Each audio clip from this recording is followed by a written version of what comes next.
पित्त की थैली की पथरी, पित्ताशय की पथरी, गॉल ब्लैडर स्टोन निकलवाने की बात सब करते हैं, निकलवाने की बात सब करते हैं, पर कारणों को कोई नहीं बताता कि पित्ताशय की पथरी बनती क्यों है।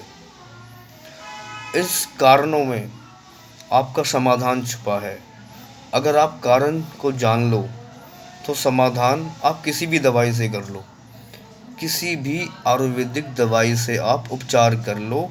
अगर आपको ये पता चल जाता है कि गॉल ब्लैडर में स्टोन बना क्यों, अगर ये आपको पता चल गया तो आप किसी भी छोटी से छोटी दवाई, जो कोई कहता हो ना कि जिसने आपने देखा होगा यूट्यूब पर भी सभी ने अपनी आयुर्वेदिक नुस्खे या और भी होम्योपैथिक और भी तरीके के उपचार डाल रखे हैं, वो सारे के सारे अपनी जगह ठीक हैं। डॉक्टर एलोपैथी वाला भी अपनी जगह ठीक है। अगर आपके पास समाधान नहीं है तो वो अपना फ़र्ज़ निभाएगा जो उसको पता है, उसको भी मैं अप्रिशिएट ही करूँगा। Very good.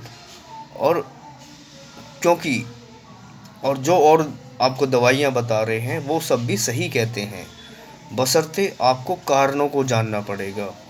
अगर आपने कारण को जान लिया कि मेरी शरीर में पित्त की थैली में पथरी क्यों बनी, तो आप समाधान आराम से ही प्राप्त कर लोगे।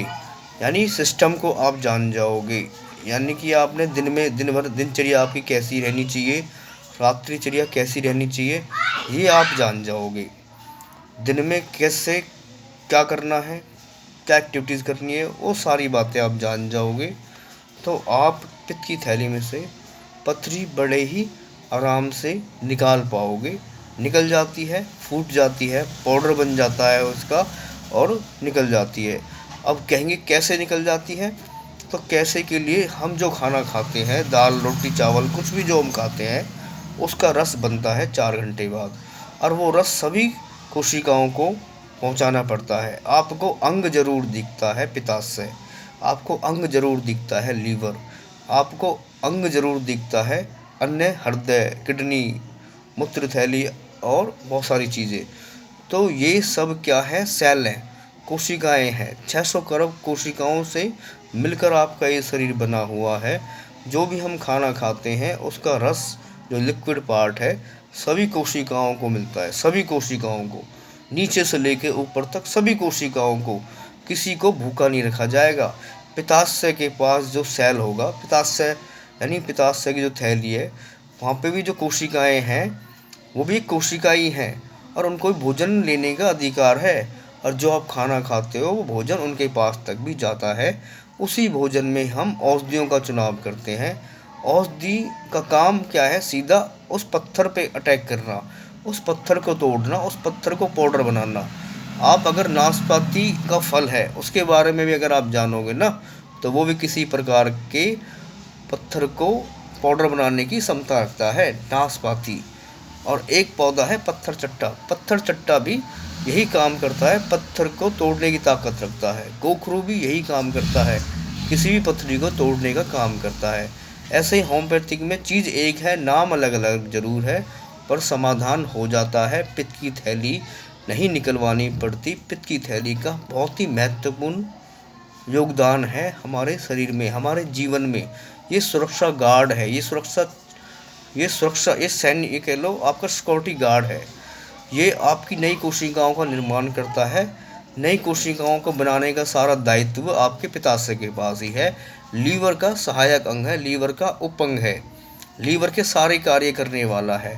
आपकी बाहर के या अंदर के जितने भी हमारे विजातीय द्रव्य हैं, जो नुकसान पहुंचाने वाले सेल हैं, नेगेटिव सेल हैं, उनसे आपके शरीर की सुरक्षा करने का सारा दामोदार इसी के पास होता है, पित्त की थैली के पास। पित्ताशय रात को इसका समय होता है एक्टिवेट का 11 से 1। तो 11 बजे से पहले पहले आप सो जाएं, 9 बजे के बाद का भोजन आप ना करें, और आपकी कैसी भी पित्त की शिकायत है वो ठीक होती है।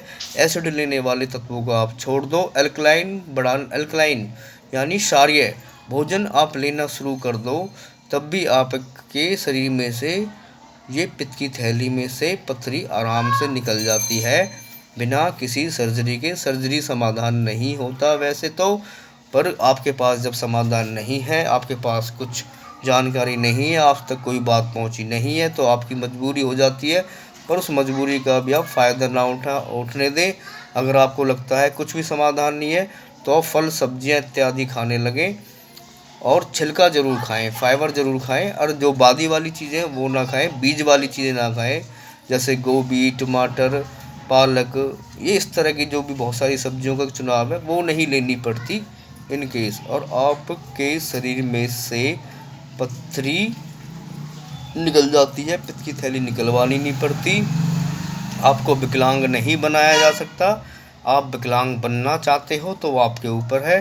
कोई भी शरीर में से अंग निकलने के बाद शरीर आपका विकलांग ही हो जाता है।